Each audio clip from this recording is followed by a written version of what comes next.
Hi, welcome back.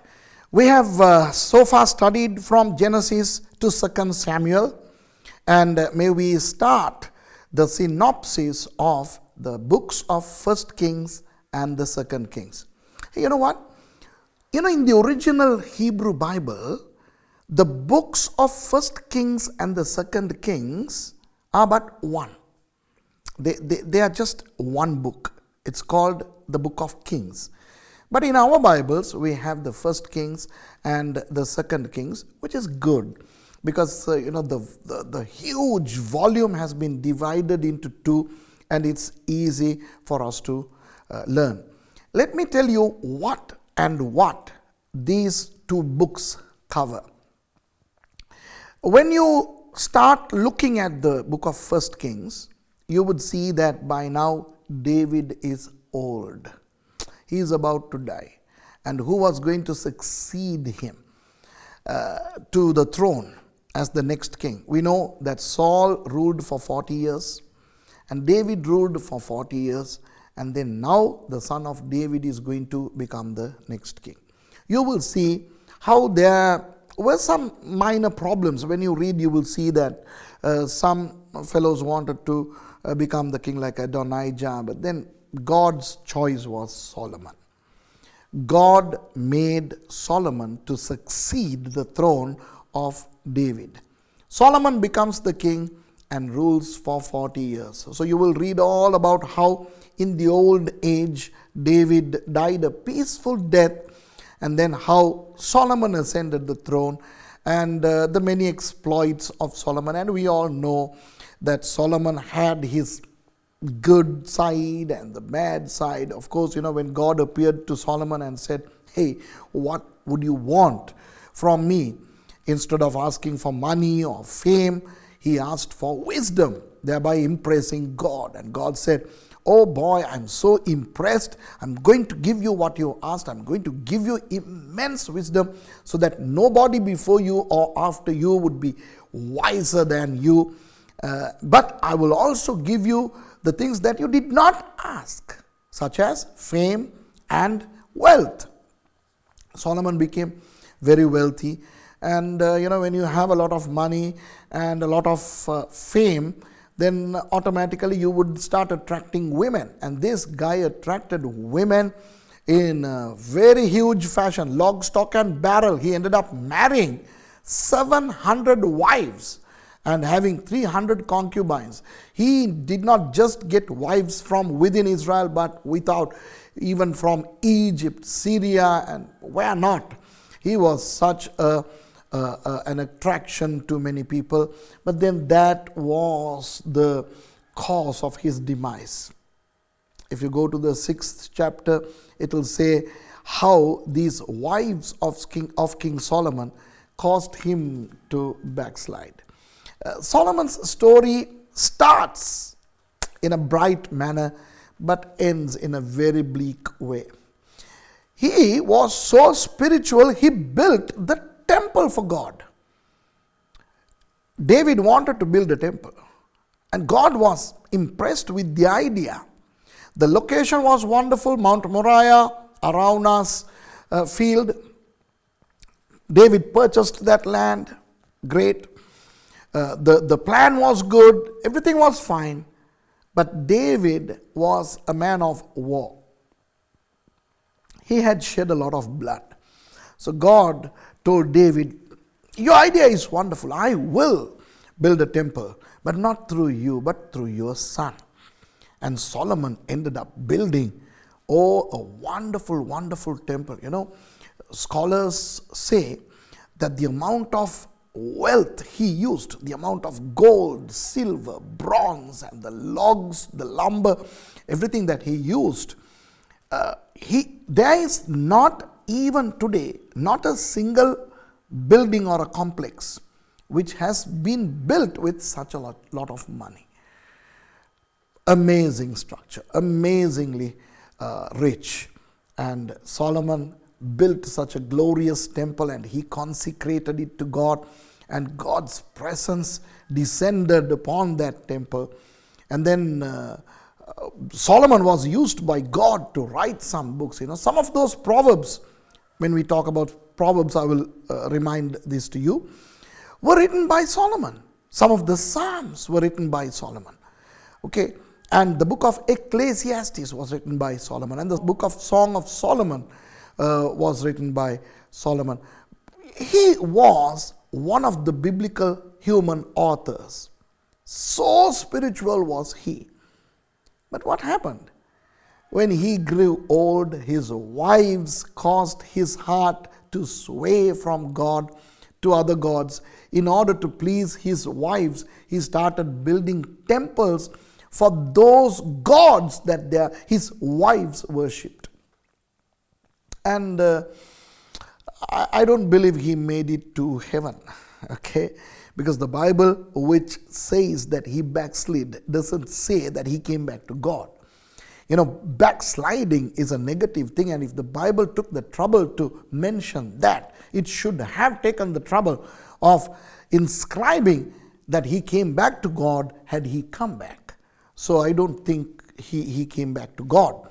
Anyway, Solomon made God very sad, and God appeared to Solomon and said, I am very upset with you.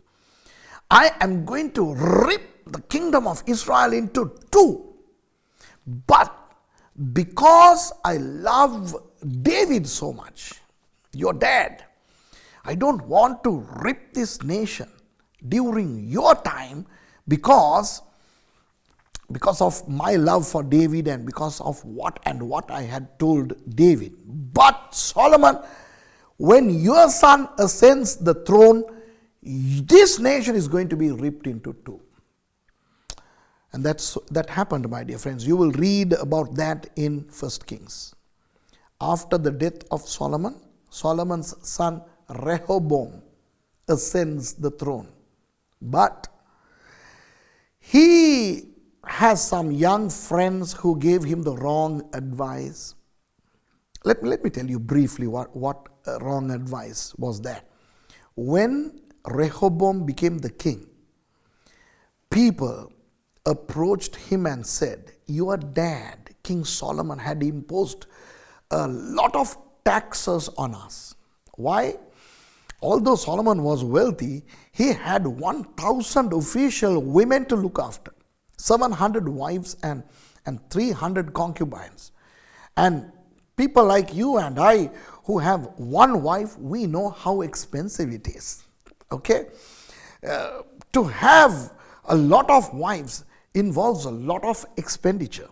And somebody told me, now don't ask me how I know this, but somebody told me that having concubines is much more expensive than having wives. Because to the wife you can say no, but to the concubine you cannot say no, because if you say no, she would become a concubine of somebody else. So if you want to keep your concubines, you need to spend a lot. Said someone to me, now don't ask me how I know this, okay? Now, this guy had 700 wives and 300 concubines. Obviously, he needed a lot of money on top of all the wealth that he had and his father had acquired for him. So he imposed a lot of taxes. But now that he's gone, these people were only too right in approaching King Rehoboam and saying, Sir, sire, could you kindly remove all these taxes?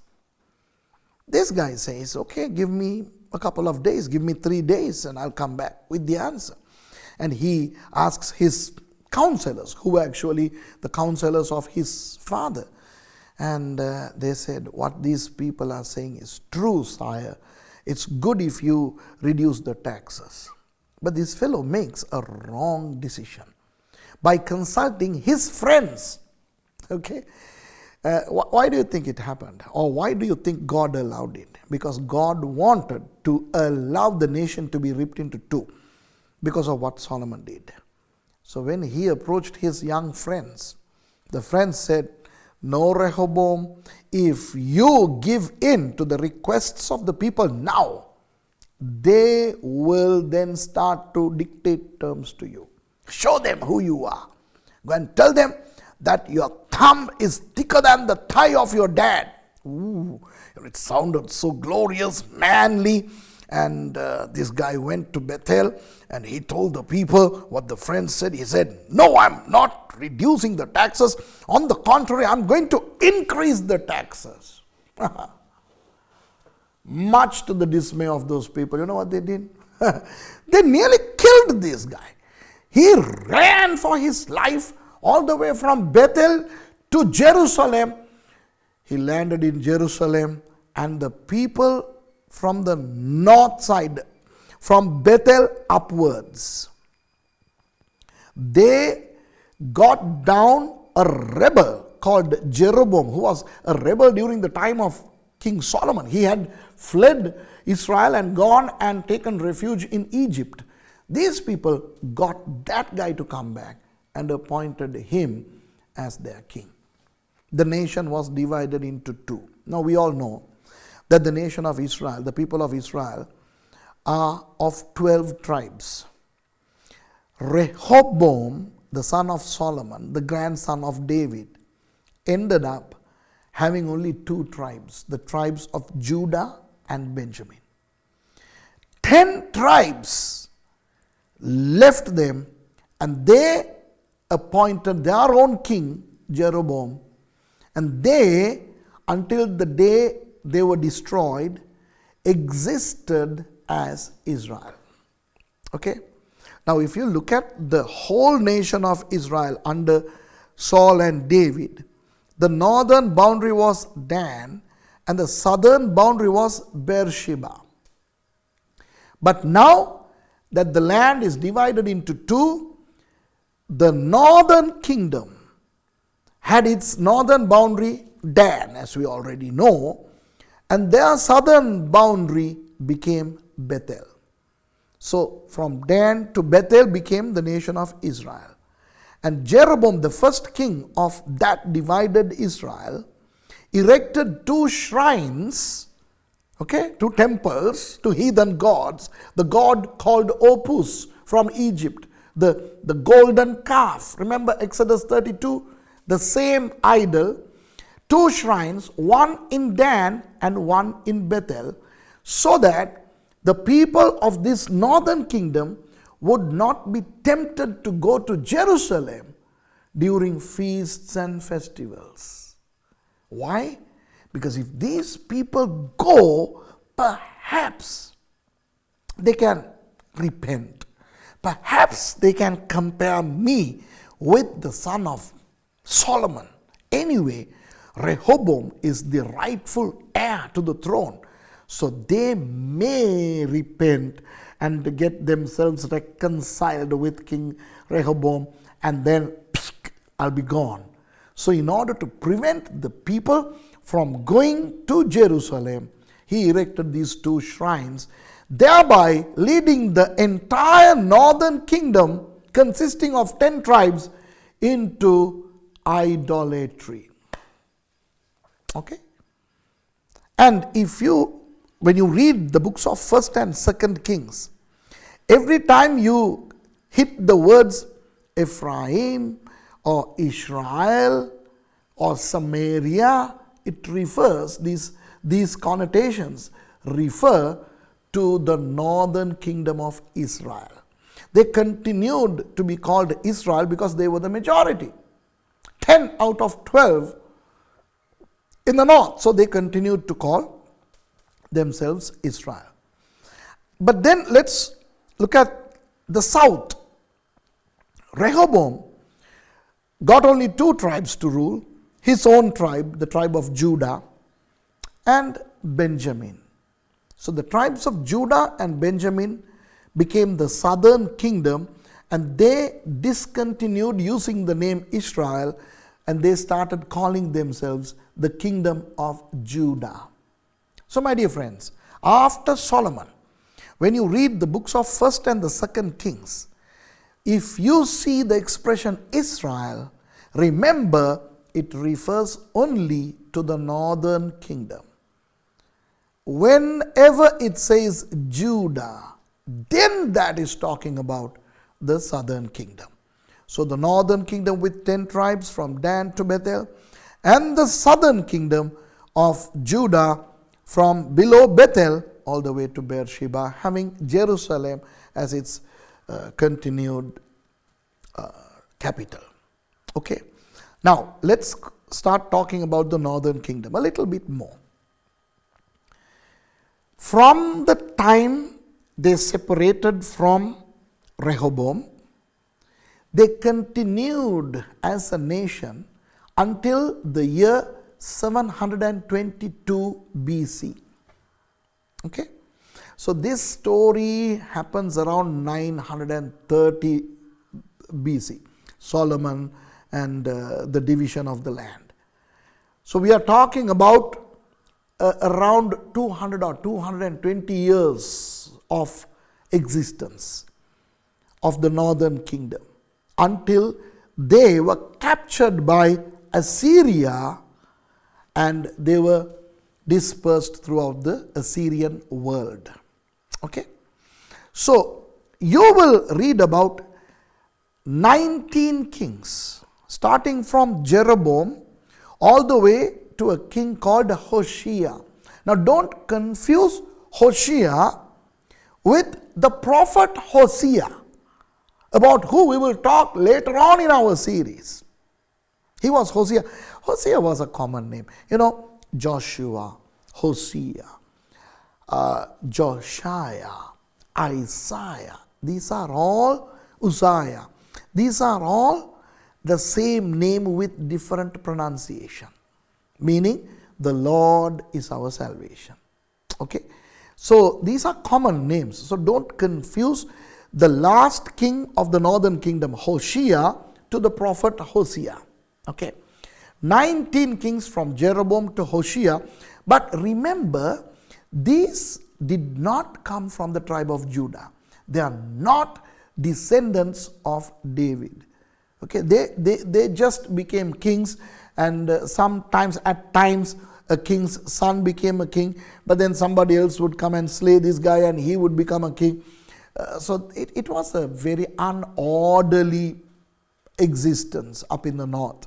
They were full of idolatry and full of sin. Oh, God hated the northern kingdom of 10 tribes. Okay. And in 722 BC, God allowed the Assyrians to come and completely destroy the 10 tribes and take them and scatter them throughout the Assyrian world. Only a handful of people were left in their capital, Samaria, and the Assyrians brought other people from other conquered lands to Samaria, and these Jews who were left in Samaria intermarried them, and they became what we know as the Samaritans. Okay, so that's the northern kingdom. What about the southern kingdom? The southern kingdom was ruled by proper Davidic descendants, because God had promised David that your kingdom will be there forever. So God was graciously allowing the Davidic descendants to ascend the throne, starting from Rehoboam all the way down to a man called, the king called Zedekiah. There were 20 kings who ruled from Rehoboam to Zedekiah. Of the 20 kings, you will come across good kings, just 6 of them. Jehoshaphat, okay, then you will see Uzziah, okay, Josiah, Hezekiah. So these are some of the good kings who you would read about in the book of Kings, who would destroy the high places, who would destroy idolatry, who would bring the nation back to God, and who would be working good with prophets, so on and so forth. But 14 out of those 20 kings were evil. They forgot God. They were not like David. They imported idols from foreign lands and they started worshipping idols. So all in all, if you look at their life from about 930 BC to 586 BC, you would see fluctuations in their spirituality. And some of those kings even befriended some of the Israel kings, the northern kings. Most of the time, the northern kings and the southern kings were waging war with each other. Now, my dear friends, here is a common expression that you would see in the book of Kings. You would see that when this guy was ruling Israel, that guy was ruling Judah. Now you know they're talking about the divided kingdom. So Israel went to war against Judah, or Judah went to war against Israel. But then sometimes the king of Israel would be a friend of the king of Judah. These are the things you will see in the book of Kings. Okay. Now, in 1 Kings, you will start to study about the old age of David. And then you will keep on reading about how David passes away peacefully, how Solomon becomes the king, and the 40 years of the reign of Solomon, and how Solomon makes good things and mistakes. Okay, he does a lot of good things, but then he makes grave and fatal mistakes. Okay, and then how after Solomon, Rehoboam ascends the throne only to be losing 10 tribes to Jeroboam, and then after that, all the way to the end of 2 Kings, you will keep on reading about what happened in the north, what happened in the south, how they were sometimes friendly with each other, but most of the time fighting with each other, and so on and so forth. And you will then see how the Assyrians would come, kings like Sennacherib, Shalmaneser. You will hit those Assyrian names, and how they came against Israel, and then they conquered Israel, the northern kingdom, and the northern kingdom comes to an end in 722 BC.